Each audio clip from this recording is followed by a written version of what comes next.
ఒంట్లో బాలేనప్పుడు నోరు చాలా గడ్డిలా అయిపోతుంది గదా! అలాంటప్పుడు గానీ, కూరగాయలేమీ లేనప్పుడు గానీ, అర్జెంట్‌గా 5 నిమిషాల్లో పిల్లలకి ఆకలాకలంటే పెట్టడానికి గానీ, ఈ రెసిపీ చాలా బాగా యూజ్ అవుతుంది. ఇది రసం రైస్ అండి. చాలా ఈజీగా చేసేసుకోవచ్చు. నేను చాలా ఎక్కువ సార్లు ఇదే చేస్తుంటాను. చాలా టేస్టీగా ఉంటుంది పుల్ల పుల్లగా.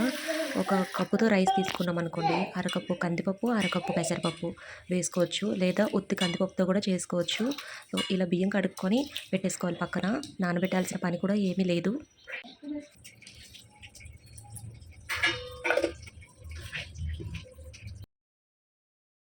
కుక్కర్ ఉంటే కుక్కర్‌లో గానీ, లేదా నార్మల్‌గా కూడా చేసేసుకోవచ్చు.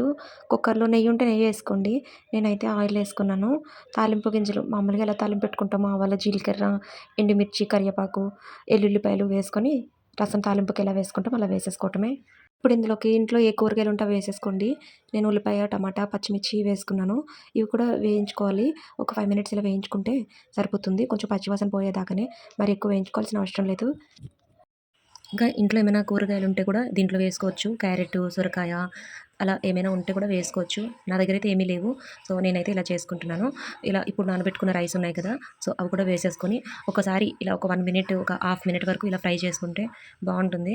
ఒకసారి ఫ్రై చేసేసుకోవాలనమాట. ఇలా ఫ్రై చేసేసుకున్న తర్వాత ఒక కప్పు బియ్యానికి అంటే బియ్యము, పప్పు కలిపి ఒక కప్ అయిందనుకోండి, 3 కప్పులు వాటర్ పోసుకోవాలనమాట. సో, దీంట్లోనే సరిపడా ఉప్పు, కొంచెం పసుపు, కొంచెం కారం కూడా వేసుకొని, దీంట్లోనే వాటర్ వేసేసుకొని కుక్కర్ పెట్టేసుకోవటమే. చక్కగా ఒక 3 విజిల్స్ రానిస్తే సరిపోతుంది. పలుకుగా ఉంటే బాగోదు. కొంచెం మెత్తగా ఉంటే బావుంటుంది. ఇంకా తాలింపు గింజల్లో మనం మిరియాలు, తర్వాత చిన్న అల్లం తురుముకున్నది కూడా వేసుకున్నా కూడా చాలా బావుంటుంది. జలుబొచ్చినప్పుడు, జ్వరమొచ్చినప్పుడు అలాంటప్పుడు ఈ రెసిపీ చాలా బావుంటుంది. పాపడ్స్‌తో, అప్పడాలతో తింటే చాలా చాలా రుచిగా ఉంటుంది. చింతపండు రసం ఇప్పుడెయ్యట్లేదు.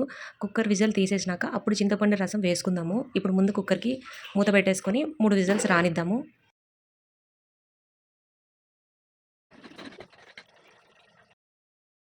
ఇలా 3 విజిల్స్ అయిపోయిన తర్వాత మూత తీస్తే ఇలా ఉంటుంది. కొంచెం చల్లారిపోయింది ఇప్పుడిది. సో, ఇప్పుడు మనం దీంట్లో చింతపండు రసం వేసుకుందాము. వేసుకొని బాగా కలిపేసుకొని మరొక 5 మినిట్స్ ఉడకబెట్టుకుంటే సరిపోతుంది. ఇష్టం ఉండేవాళ్ళు కొంచెం నెయ్యితోని తడక పెట్టుకున్నా చాలా బావుంటుంది. ఉప్పు, కారం వేసుకొని అదే తాలింపు పెట్టుకుంటే బావుంటుంది. నేనైతే ఇంకేం పెట్టుకోను. ఇలాగే సర్వ్ చేసేసుకుంటాను. సో, దీంట్లో కొత్తిమీర వేసుకుంటే కూడా ఫైనల్‌గా చాలా బావుంటుంది. సో, జీడిపప్పులు అవి కూడా వేసుకోవచ్చు. అన్నీ వేసుకోవచ్చు. బావుంటుంది. సో, అప్పుడప్పుడు బిర్యానీలు, పులిహోర, టమాటా రైసు అవన్నీ తింటుంటాం కదా! సో, ఈ రెసిపీ కూడా చాలా ఈజీగా వాటిలాగే తొందరగా చేసేసుకోవచ్చు. పిల్లలకి లంచ్ బాక్స్‌లోకి పెట్టడానికి, సరే ఇంట్లో పెద్దవాళ్ళుంటే వాళ్ళకి ఒంట్లో బాలేనప్పుడు ఇలా చేసి పెట్టడానికి కూడా చాలా బావుంటుంది. ఇంక ఫైనల్‌గా అయిపోయింది. దీన్ని మనము ఇంకా సర్వ్ చేసేసుకొని హ్యాపీగా తినేయటమే. వేడివేడిగా ఉంటే తింటే బావుంటుంది. చల్లారిపోయాక అయితే అస్సలు బాగోదు.